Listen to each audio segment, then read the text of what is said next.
and what else is happening with their gifts. So I just invite you all to be that energy and start choosing to tell the world what you know rather than following the world. What if you are the walking, talking leaders of your life? And today I here invite a very, very beautiful friend of mine and the beautiful Diva. She is a Diva and her name is also Diva. So today I invite Diva Diyaz. She's stunning. She's an Access Consciousness certified facilitator, global speaker, kids author, and an entrepreneur. For several years, she's worked in economic media for companies like Forbes, The Economist, Le Monde, and The Washington Post. She then chose to move her career in the direction of the business intelligence. She gradually started to find herself stressed and unhappy and started to notice the majority of people she met, regardless of job, net worth, success, or achievements, were also stressed. That led her to seek for fulfilled life, and soon Access Consciousness landed in her lap. Now she's a dedicated to facilitate people to have more ease and joy in every area of life. She's also a founder and creative director of the fashion brand Pacha Blue. So I'm so honored that she said yes, and welcome Diva. Can I have you online with us? Hello. Hello, thank you for saying yes, and welcome to the space. And how did the space get so lucky to have your presence? I'm really honored, Diva. Thank you. Thank you Uh, so much. and it was amazing when I just guys starting this chat, and before we were waiting on the in the waiting room, it was like I just asked Diva about her personal life, which is like I knew her access. She's been my on my access journey, and I've always adored her. But she has so much nuggets to give to us. So I would let Diva start her beautiful journey of her life, where she's coming up from and her childhood, and she has amazing things to share with us. Yes, Diva, can we have it from you, please? Thank you. Of course. Um, well, it's interesting. I mean, I had an interesting childhood, I think you could say. My parents came to the UK from Colombia when I was 3 years old, because my mom's actually half English. So, we kind of landed in the UK, and they were always working hard and kind of like doing everything that they could to like make ends meet. And at the same time, there was always this kind of like shadow in our lives, which was actually my father was quite abusive.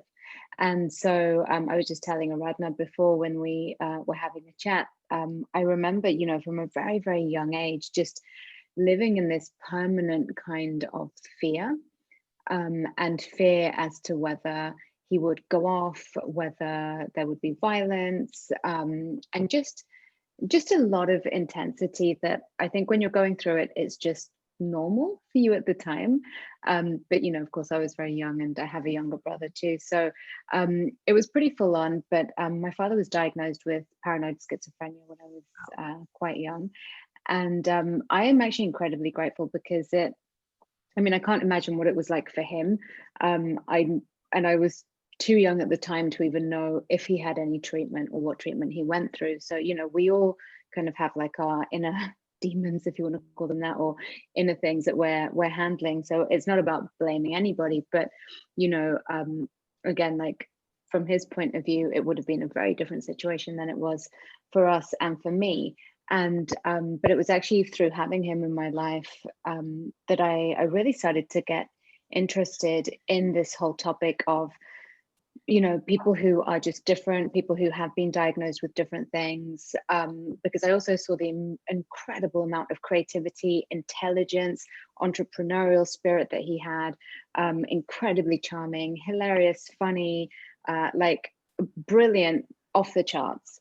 And so I was always like, what is this? And so, yeah, like I say, I'm very grateful because it actually then led me to start looking into that a lot more, especially when I found access. And yeah, and now I So, work with people like that. so I have With a question yeah, like, how was your childhood? So was it like, I know, I'm sure it's how close you are to your parents, and now to the space we have grown, we say there's no such thing called fear. But we yeah, did live in that fear, Diva, and I'm sure you lived in that fear with the father who you yeah, didn't know what next action would be. So how did yeah. you deal with it? Were you like happy, joyful kid? Were you like stressed? How was your childhood to it? I think I was quite a stressed kid. I had like a lot of anxiety, and at the time, I didn't really know that's what it was, but I would spend my days worrying about everything.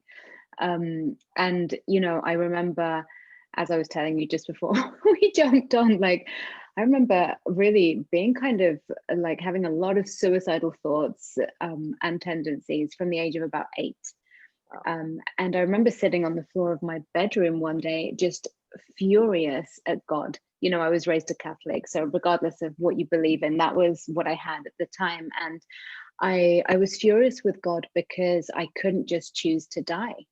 I was like, this is so unfair. Why can't we just choose to just leave? Like, why does it have to be like a suicide or like live your whole life? Like, I don't want to be here anymore. And I so knew that that's what I wanted to do. I was like, please, can I just like leave my body? And I remember that so vividly because I think that was quite a turning point for me where I realized that if I was gonna obviously choose to keep living at that age, that it was a choice and I actually probably would want to be making the best of it.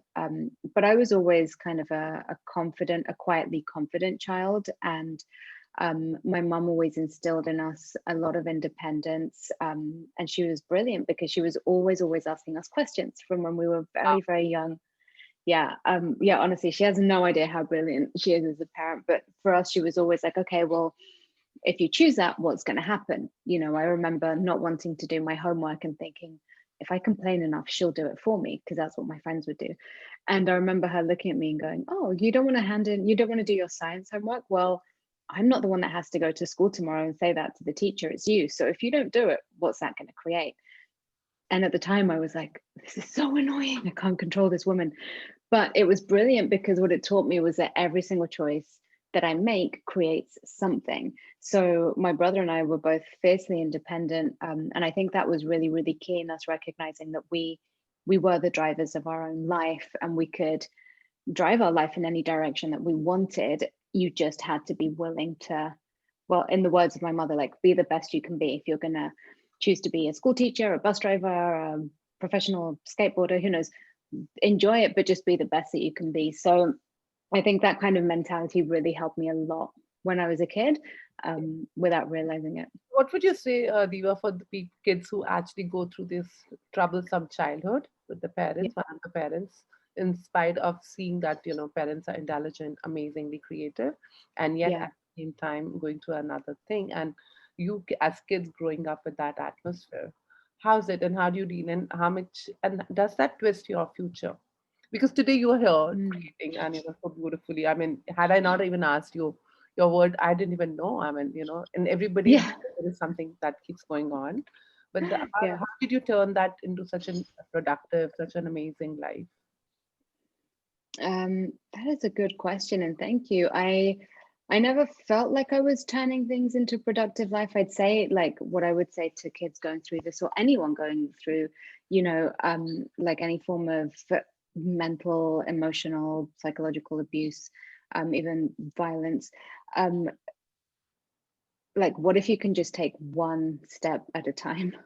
What if you don't need to have like the big solution that's gonna, fix it all? For me, it was definitely one step at a time. And very often in those situations, that's the only way to live. You can only really live in 10-second increments, because every moment can be so different to the next. But it really taught me to be very present as well with what was going on, and be willing to just change instantaneously when required. And I think looking back now, like, a tool that I really, really used a lot was, I was always in question, always in question. Okay, so what's going on now?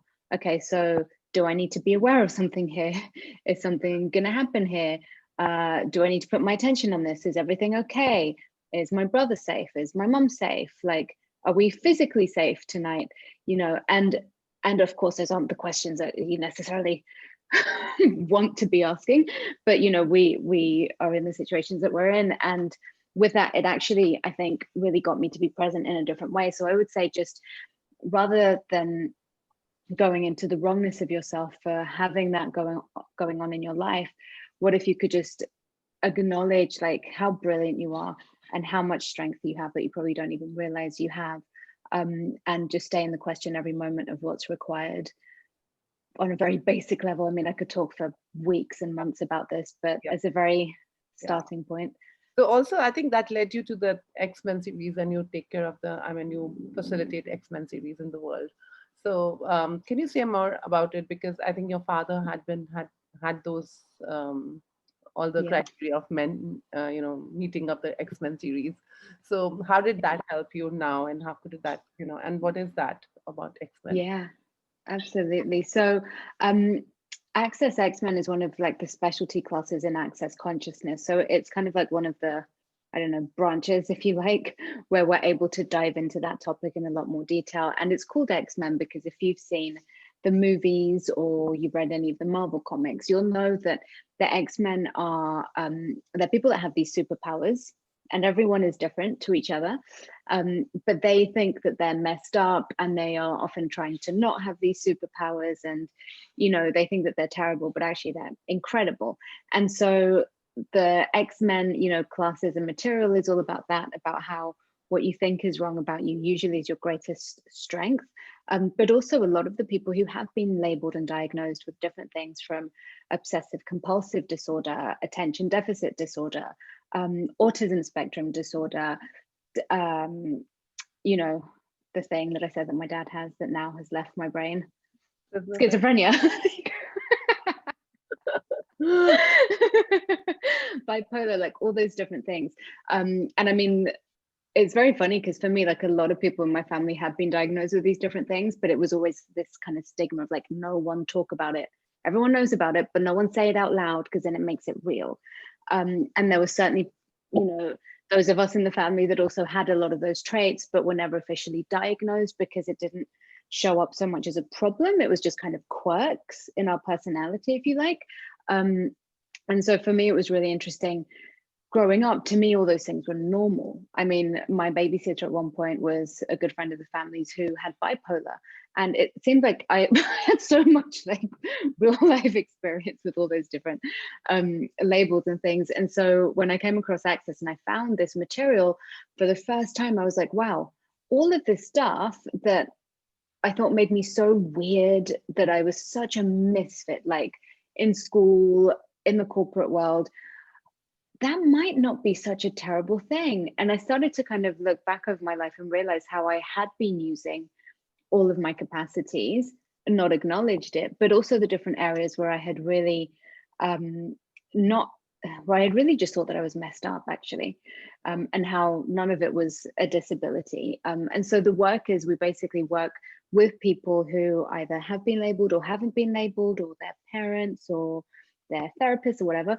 And there's just so many tools for all of this stuff that really allow people to recognize that these are actually superpowers. And I'm not even exaggerating. They're like, if you're looking at like the way that people could be on the planet, like beyond judgment, beyond so many of the constraints that we put on ourselves mentally too, these people don't have that same linear way of functioning. So it actually is, they're a huge creative advantage.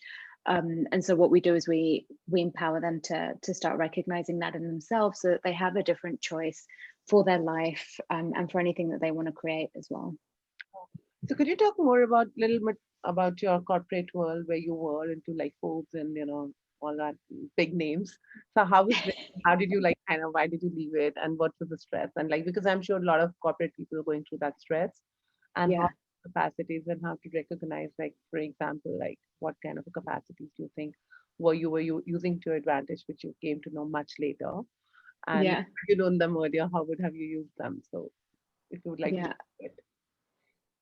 Yeah, I mean, like, like you mentioned earlier, I started off working with an agency that was linked to like Forbes and all these different, like The Economist and whatever, and we'd put together these reports, and then that later evolved into business intelligence. So there it was kind of like a lot more high profile. It was already high profile anyway, but it would be like a lot of conversations with heads of state, ministers in government, and chief executives of anything from BP to small corporations, and across sectors of the economy. I actually have to say that I loved my job. I Yeah. loved it. I never hated the corporate world. I'm not one of these people that is like, corporations, like, they're out to get us or whatever. To me, a corporation is made up of people.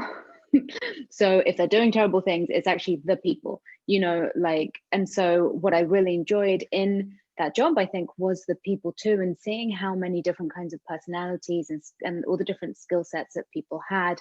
Um, but I also started to recognize as time went by that there were so many people that were just not happy. Like they had all the success that you would think would bring you joy. They had like the money, they were like at the top of their career, they had like a lot of freedom in what they were developing or creating. They were having a big impact, at least in their local communities or in their national, in a national way. But they just didn't seem very happy. And I was always wondering what that was. And, it was a very labor intensive job and it was very stressful. And so I think I just got burnt out really. And I just wanted to do something else. And I'd always been kind of like into self development and stuff. And so, yeah, I mean, to cut a long story short, I ended up leaving a project that I was working in Saudi Arabia, and that was my last project that I did. And then I started working with Access. But what I realized was, I'd say one of the main key kind of like capacities that I used to often make myself wrong for was I was just an incredible chameleon. Like you could put me anywhere in any situation and I would blend in Wow. perfectly. I'm not saying that I looked physically like everyone else. I most of my engagement on my like kind of in my day-to-day activities was with middle-aged corporate men, so I obviously wasn't one of them, but I was able to blend in, have the same conversations, have just be able to carry myself in any situation, from that to kind of going out literally on the field and looking at the way that factories are run or whatever. And so for that, I often felt like, do I even know who I am? Like I'm always so different around different groups of people, and around certain groups of people, I'd be behaving in a slightly different way. I still retained me though, but I did notice that I was behaving really differently. And of course, in this reality and society, like that's terrible. You shouldn't be able to just change your point of view instantly. You shouldn't be able to see all sides of the argument and occasionally take on whichever points of view are going to take a conversation further if that's what's required. Like you should just stick to your own very fixed ideas. And because I did have that flexibility, I was often like, okay, I need more of a direction in my head. But I realized then that that's an incredible capacity to not only fit in anywhere, but to be able to see the bigger picture of everything that's going on in the situation, which of course is incredibly valuable in business and in the creation of anything, relationships, and So so what's much the more. secret behind that? What's the secret? Were your capacities the secret behind it? What was that? How did you like shift and change? Well, I'd say that's actually like one of the X-Men capacities, but it's a capacity that we all have, it's like, I think if you're willing to be aware enough, that if you're walking into, I don't know, a library, you don't sit there and start yelling on the phone just because that's what you were doing outside of the library. Like you adapt. So this is like an extreme version of that, really having your awareness on everything that's going on around you, not just what you've decided is relevant to you. Mhm. And in order to, I guess, expand on that capacity, if that's something that you would like to do, is just ask, okay, so what do I need to be aware of here? Because I think so often we can get so self-interested and self-involved that we're living in this like little bubble of like, how does this affect me? Is this person judging me? Well, what if we expanded our awareness and even allowed ourselves to kind of have this like bird's eye view and go, okay, so what is required here? What can these people receive of me? And what is actually going on here? And as we do that, we take things out from being personal and we're able to see the bigger picture, which of course is great if you work in the corporate world, if you have a small business or whatever. But also even if you have a family, it's like it's very different the days where you're all in your head and you're here, and as opposed to the days where you're allowing to have your awareness on everybody. It doesn't mean you need to be doing things for everyone, but you're aware of where everybody is, if someone needs something, if they're happy, if they're not, and then you have a lot more choice. So yeah, I would ask, what awareness can I be right now? Like what can I be aware of? So, I mean, as I just want to go back to your mother's this thing that you're bringing up that, and I think she never got into the wrongness of what your dad was, and you didn't, and probably you got that.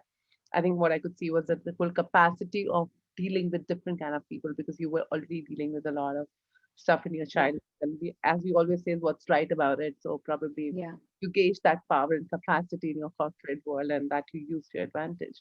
But there are a lot of other people which I've seen also, they have such kids in their house, like maybe autistic kids or maybe ADHD or any of them labeled or genetically, suffering through certain diseases.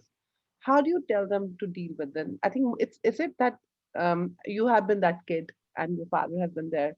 So is it that the kid requires that nurturance from the other parents around you, or because they are like, oh, poor kids? Because I have always seen that it's so much of a labeling on the kids by the family that yeah, they're so and so and they're so, and they're so struggling with that whole stuff with their yeah. kids because they're not, and they don't recognize that they have those capacities too, which if they can see in their kids.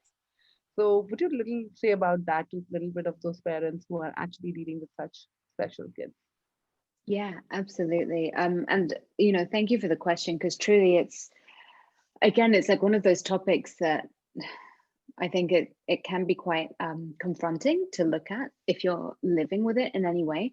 Um, what I would say is it really just depends on the child. Because also casting one big net over everybody who's an X-Men also doesn't work. That's why I said at the beginning, like each X-Men is so different from each other. Um, but I would say, the main thing that we look at in access consciousness is, what if you could empower people rather than give them the answer? And what I see is, like, a lot of parents and doctors and whoever giving people these labels, not necessarily because they're, doing something terrible, but because we're taught that if you have a label, then you know what you're handling and then you can control it and then things will be easier. So it's not that like a label is wrong. It's not any of that at all, but it truly is like, okay, so it looks like this person's got these different things going on. Okay, so what question can I start to be with them on a daily basis? And I would encourage this whether you have the label of anything or not, because it's so incredibly empowering. Like whenever you give somebody an answer, you've disempowered them. They now have to either fit into your answer or not fit into it. But when you ask somebody a question like, hey, what's going on for you? What are you aware of here? What do you know? Like, how would you do this? Okay, if you choose this, what will that create? What starts to happen is then you then start to show that individual that they have awareness and they don't always need to rely on somebody else. And that's not something that we're always taught. I mean, if you look at the education system, you go in, you learn stuff, and then you regurgitate it pretty much. And you ask questions, but the questions are always based on getting an answer that somebody else can validate. So it's already mostly been done unless you're kind of like doing a PhD. So with this, what I found incredible with my mother is that she always asked us questions without even noticing, but she never expected an answer. And it also didn't mean that she was always going to do what we said. So I remember her and my father asking us, like, hey, we're thinking of painting the living room. I don't know why I always remember this one example, but they were going to paint the living room and they had a choice of colors. And so they were like, would you guys like these colors? Because, you live in the same house as us. Like, which one of these would you like? And I remember picking out the color terracotta. And I was like, wow, that's so cool. And I think that was one that they hadn't really considered. And I just thought, oh, they'll probably ignore me. And they didn't. They looked at it and they went, actually, do you know what? We didn't really think of that, but that could be super cool. And they painted the room that color, but it wasn't from doing something to please me or anything. They started to consider what I was looking at. And what was brilliant about that was, again, like I started to recognize that my awareness had value. So going out into the world, I would then ask myself those questions. And that's the value of asking kids questions, that you're then basically raising these people who in society aren't subject to what everybody else is telling them that they are not, that they're capable of, or that they're not capable of. They have their own questions that they're asking themselves so they can gain their awareness of what is true for them and what works for them. And that's how you create independent adults. Well, one of them, millions of ways, but it's incredibly valuable. So I would say, if you've got kids who are X-Men in your life, number one, please just go on to the Access website and the YouTube channels and all of our channels, because there's so much free video content and just free material that can dive into a lot of this stuff in a lot more detail. But also just recognize that, what if you're not wrong? What if your kid isn't wrong? You know, if we got out of judgment, number one, and then if you couldn't ask the wrong question as well, like, just what questions could you ask just to start having fun? You know, and, you know, I was speaking with somebody the other day and they're like, but my child is 2, like, how can I ask him a question? And I was like, yeah, he's 2, but does he understand you when you talk? And she was like, yeah. And I'm like, well, just start asking him the questions. You know, we tend to think that somebody, because they have a small body, that they don't understand. But what if they're also infinite beings like us, you know? And your kids will respond and learn from what you be in the world, not what you tell them to do. So the more that you're being that question, even for yourself out loud, like, okay, what's going to create greater? To walk or to take the car? Okay, I think take the car. Kids, what do you get? You know, involving them in those questions as well is incredibly empowering, because then they see, oh, this is actually just a way of living and being in the world. That's so beautiful, amazing. And how would you say, you're changing from the corporate world to the access world? What changed and shifted, and what keeps you going in the access world? And what was the difference in access world and the corporate world? And how can you instill the tools of access into the corporate world? Yeah. I mean, what was the difference apart from everything? You know, I mean, I was lucky enough to come in when, you know, when I started Access, we were in 23 or 24 countries. Translation wasn't a thing. Um, Everything was just so different, like so different. The company was a lot smaller. There was a group of maybe like 10 of us, you know, working on everything. Now there's like hundreds of people and we're in like 173 countries, and it's like huge, and every class is translated into in between 3 and 17 languages. So I was lucky to kind of come in at the beginning, and for me, the thing that was so powerful with Access was that it was having an impact in the world, which is what I always desired my job to be, which is why I actually got into the business intelligence, because I loved the impact that, you know, the movers and shakers of the world were having, whether they were politicians, statesmen, or whether they were businessmen. I always found that just like really exciting. And but what I realized was that they weren't doing it for personal gain. It also wasn't like out of the charity and saying to someone, you are so, you know, I don't know, unable to create. Let me show you the way. It wasn't that. It was just empowering. It's like, hey, there are these cool tools that you can use to create anything.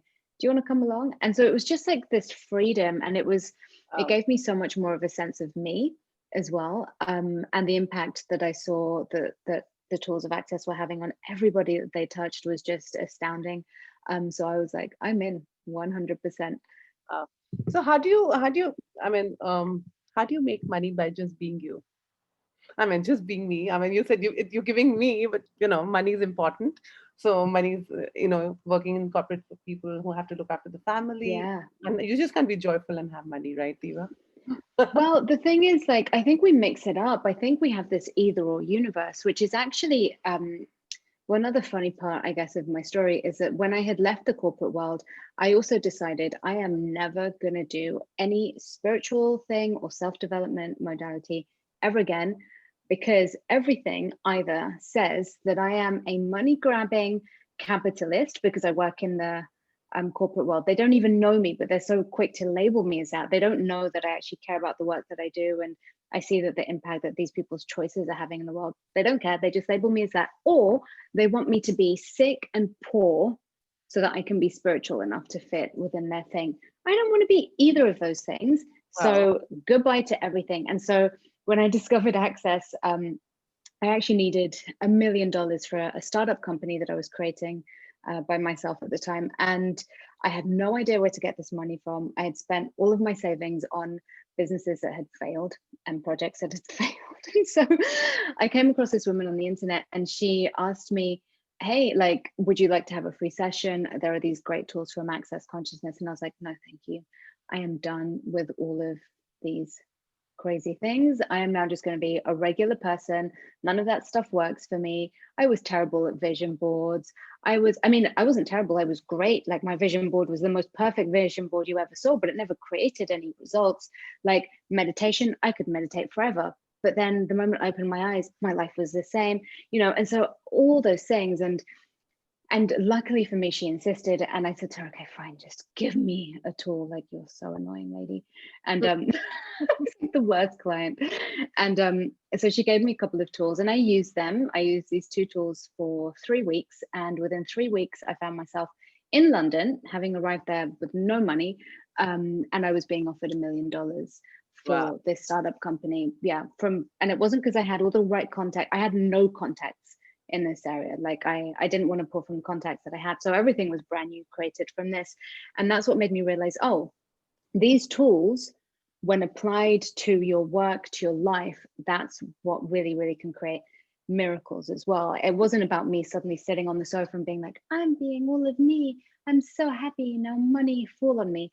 No, it's not about that. That must be another planet somewhere else. But on planet Earth, we have a different reality where you've got to stop being lazy and just get off your butt and do stuff.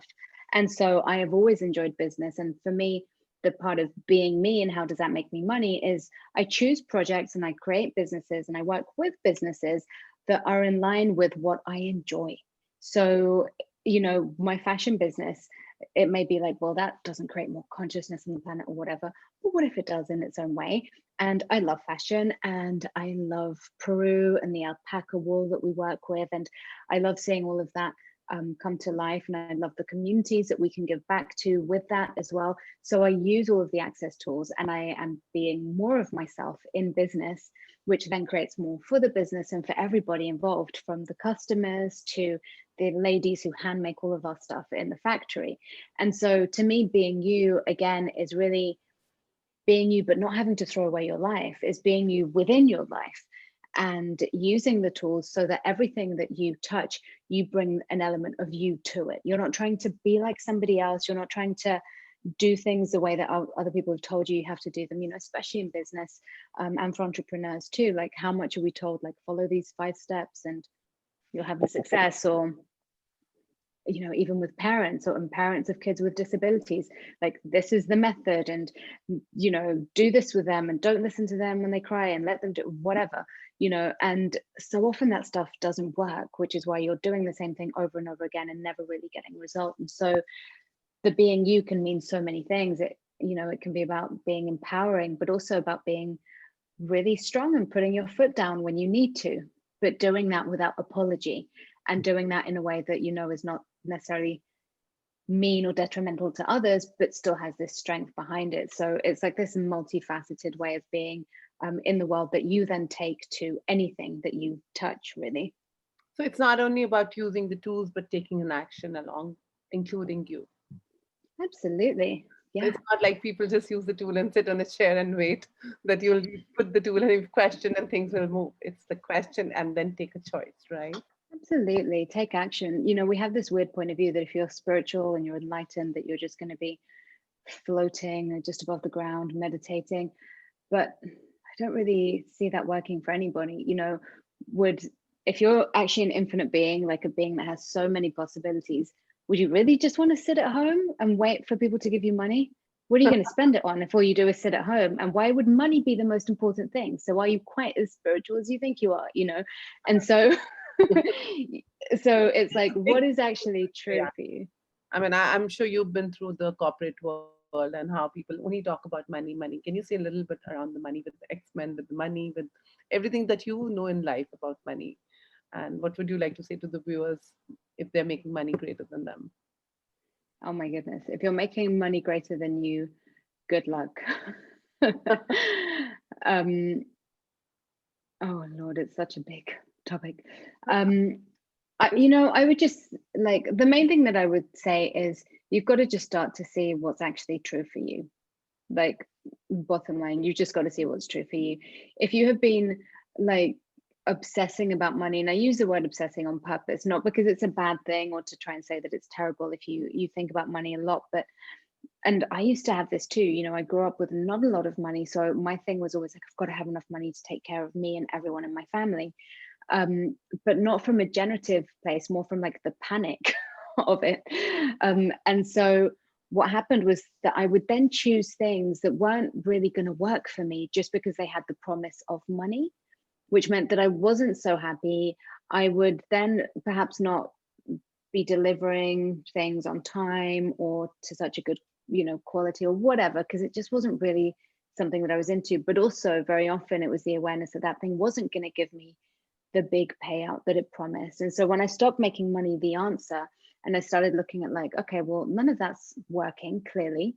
Otherwise, it would have worked already. So if I'm going to do something different, like what actually works for me, what brings me joy? And the moment I started to choose more of that, that's infectious. People can perceive that and they want to be a part of that. So investors will show up more, uh, colleagues will show up more, business partners, staff members, even relationships of any kind, friendships, because you're being a different energy. So at the base of it, if something isn't working for you, it's because that's not your reality. Wow, true. So yeah. So what's true for you? And that's, it's a question I still ask myself, like, what's true for me here? What actually works for me? And also now, because you surprised us with your marriage very recently, I mean, Yeah. pretty woman got married very recently, and she surprised all of us. And I'm sure you know a lot about relationships. So could you say a little around relationships? So what do you know about relationships? What were you asking? Because for me, it's like, wow, when did that happen? So give I know. that. So how do you finally choose to get married? Like, what is it? Yeah. I think for both of us, we were just really asking for a different kind of relationship. And I was okay with not having a relationship, but relationship was never really a priority. But I was always like, if I were to have one, then it would, have to be one that's really generative, where you're both contributing to each other's life, where the person doesn't judge you, they support you in whatever you choose, you support them. And and hopefully they're interested in a little bit of consciousness. And honestly, I just asked for that. I didn't really ask for much more. I wasn't like, may he be tall and handsome, which he is, but you know, Yeah. I didn't even think of that. And then yeah, and then when we got together, it was like, wow, everything started to get easier. Uh, um I think both of our worlds just had a sense, so much more peace and so much more joy. And not because we were depending on each other, but it's like you all have had that, I'm sure, like somebody in your family or somebody that is a friend, that when you're around them, everything just seems like easier and more joyful. And so that was really the beginning of it. And then we didn't tell anyone for ages, because i'm I like to be a bit of a private person. I think that's, um that's when it became a surprise for all of us. Like, the bomb blasted with that yeah, particular. but no, but it's a huge gift, and for us, really, it's something that we create every day. And I would say this is true for the X-Men in your life, for your business, for your projects, for your relationships, for everything. Like your relationship with you, your relationship with your body, with your finances, with your future, whatever.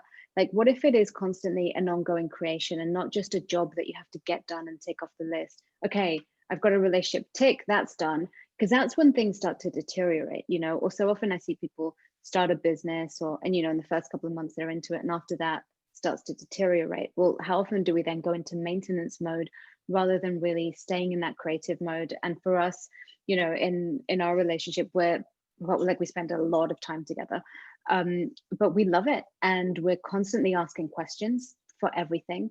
And if anything is heavy, even as simple as going to a particular supermarket, to shall we move to this different town or this different country, for every single thing we look to see what is heavy and what is light, because whatever is heavy is something that's just going to create more heaviness in your life, and whatever is light is something that is your reality that will create more possibilities. So yeah, and I'm incredibly grateful and lucky to have Simon, because he will look at all of that stuff with me. And yeah, I think It's that's the so main beautiful thing. you Just just said that how every area of our life we just think one at a time. Like, it was so amazingly how you just said it, that, okay, I have to have a relationship now. I have to have a business now. And how separate, yeah, how much we separated it totally. But coming So to, true. I think, I guess you don't do it because you're also, I know we all are X-Men in our own ways, special, but Mm. especially the X-Men have, as what says, is no separation in the brain. I mean, for my Yeah. whole entire life, I know how I really had to struggle through separating the weather, separating good, bad, right, wrong. It was a tough Yeah. job. I learned it, and now with Access, I'm unlearning it in my life, and it's so funny. It's like, God, I knew it, it's not separate, but now to get to that whole oneness. So, can you talk a little bit more around some special capacities that X Men have? So, like I remember Shannon, Gary's daughter, Shannon O'Hara. She was just with me sometime, and she just said to me, and I had been struggling with this, to doing everything very, very fast, extremely fast, and everybody would make it a point that, oh, you're too fast, you're too fast, and I had that judgment in my continuously going, and she just once said, I think, Aradhana, you're pretty highly autistic, and I think she's just said that one sentence, and my entire Yeah. life changed, because Yeah. I started acknowledging, oh, and then I got that ease with myself of, it's okay to be fast, it's okay to be different. Otherwise, it was like, am I trying to be ahead of everybody? Am I trying to move?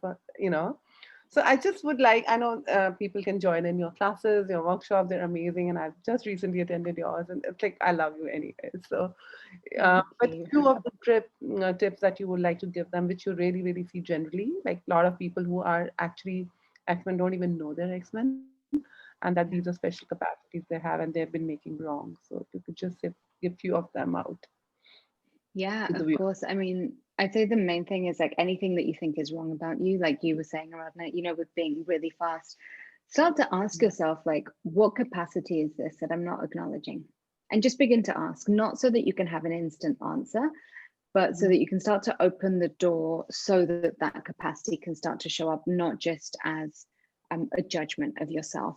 And then the other thing that I always talk about in like every single class that I do pretty much is allow yourself to be energetically aware. Like for you, Aradhana, when you were thinking, oh, am I just doing this to get ahead of people or whatever? If you look at the energy of that, was any of that light and expansive? Did it give you a sense of peace and relaxation? Or was it like contracting your world, like something solid and limited? Yeah. And that's the thing. It's like, and the knowing isn't always cognitive, but the knowing is energetic.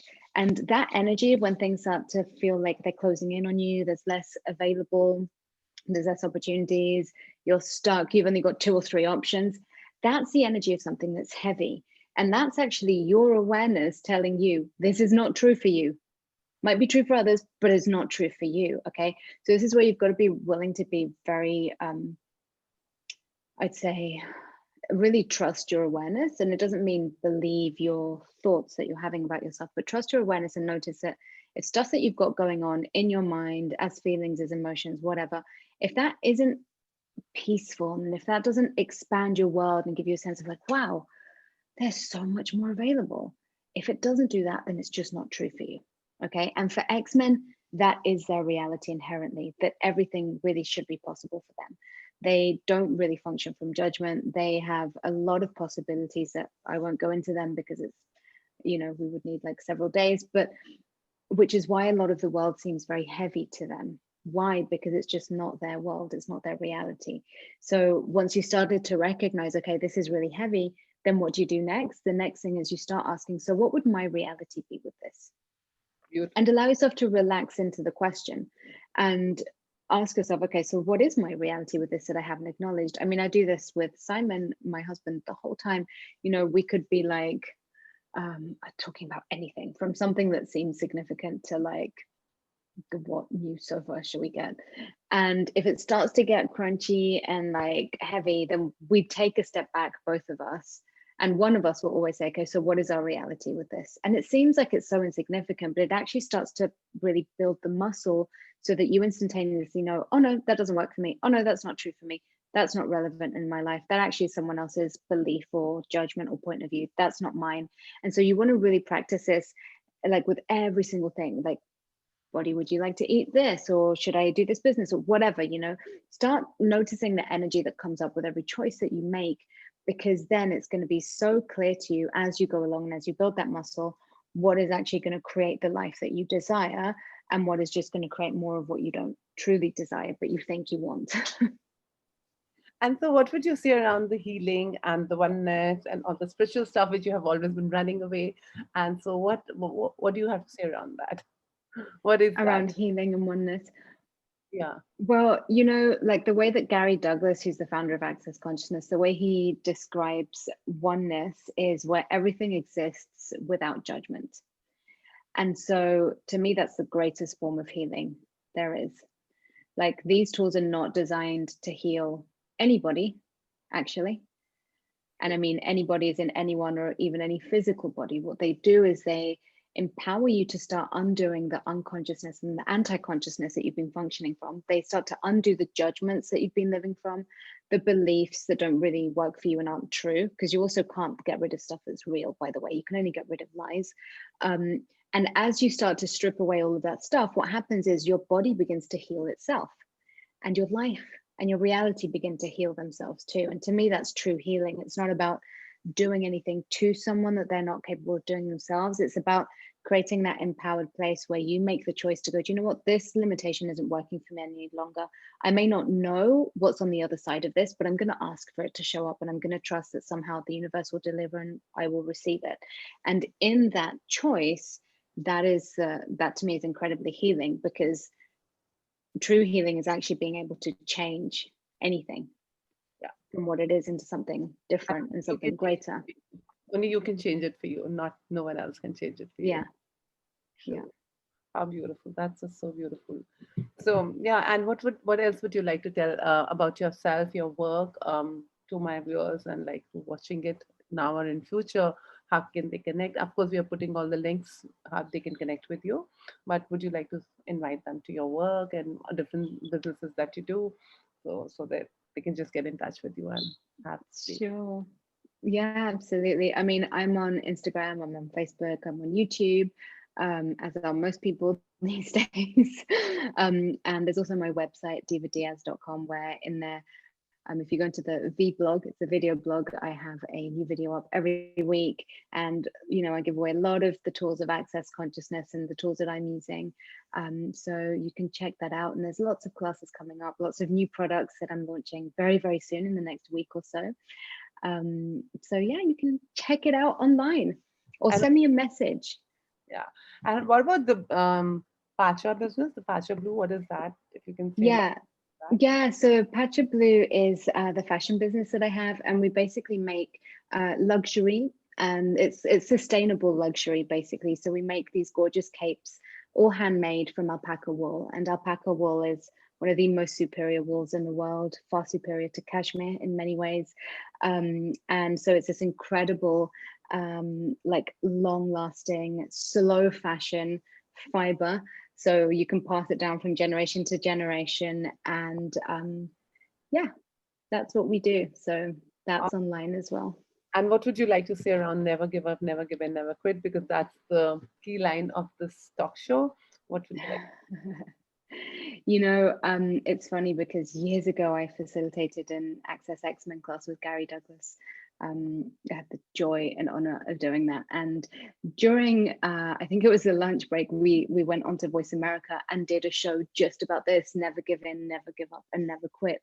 And I always remember that because one of the things that we spoke about there was it doesn't mean don't give up, as in if you're doing a job that you like or a relationship isn't working, it doesn't mean stick it out until it works.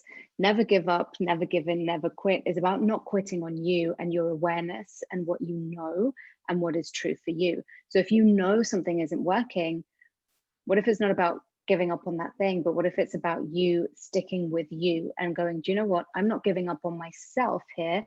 I'm not giving my awareness up. I'm not giving up my future. I'm going to change this, or I'm going to leave this job or leave this relationship. So yeah, what if it truly is about never giving up on you? Wow, that's such a beautiful perspective. Awesome. That's so beautiful. And another, be the change. What would you like to say on be the change? Which you are, which you already being, and that's when it comes in is actually already gifting that on the planet. So what would you like to say on that? Be the change. Hmm. I You know think what? Yeah, go ahead, please. I said you definitely did say that it's me, and that's what creates, and that's what has been creating for you in your world. So Yeah, I think one of the things, obviously, be the change you wish to see in the world is a very famous line. But I think so often we get caught up in uh, these kind of fashionable things of like, well, if I do this, then everyone will see how cool I am. And then I will know that I'm not as messed up as I thought I was. So I would say if you're being you, be it for you. Don't be it to prove who you are or who you're not. Don't be it for anyone else, but just be it because it works for you. Because, we so often also have this idea that if we're choosing for us, it means that we're choosing against other people. Like if you're a parent, you'll know what I'm talking about. And I work with lots of parents around the world with them and their ex-men kids. And so much of what goes on for them is that they feel that they have to always be choosing for their family or for their child, but never for them. Because if they're added to the picture, then it makes them selfish. But what if it's actually the other way around? What if the moment that you're willing to be yourself in every area, be that strength of you, be that vulnerability, be that caring, that kindness, that honoring, that allowance of you in everything from parenting to creating money to whatever, what if that actually creates greater for everyone as well? I mean, I know for me, like I said, my parents were always so hardworking, and they did that for us, but they also did that for them. They gave us stuff, but they didn't give us everything, and they also empowered us to go out and make our own money, even when we were like teenagers. But they made sure that the house was nice, and they made sure that they were also honoring themselves in that choice. And when the jobs that they were doing were not great, or their bosses were bullies, and they would leave and they'd find another job. So they weren't like fully giving themselves up, they were just really creating their life and creating for the future. So yeah, there's so many aspects to being you and changing the world. Yeah, beautiful. I loved it. I loved every bit of it, Diva. I mean, it's such a different perspective of looking at it, and I think it's already changing my world, and I'm sure it is for everybody who listens here. But thank you so much, Diva. It was beautiful, and I think, and what else is possible is my question. And keep doing this. I think you glow like a fairy, and I think your everything you said was a gift, and it's changed my world already. And Thank you so much, my friend. Thank you for inviting me and for creating these amazing conversations and just for being so wonderful. thank you, Diva, and thank you everybody who was here on this talk show now or listening in future. Hope it contributes to you, and please get in touch if anybody of you is creating a change on this planet, and we'll be happy to have you on this talk show. And thank you, my team, Sonali, Shivangi, Umesh. Wouldn't have been possible without you all. Love you all. Thank you, everyone. Thanks, Diva. Bye bye. Thank you. Bye.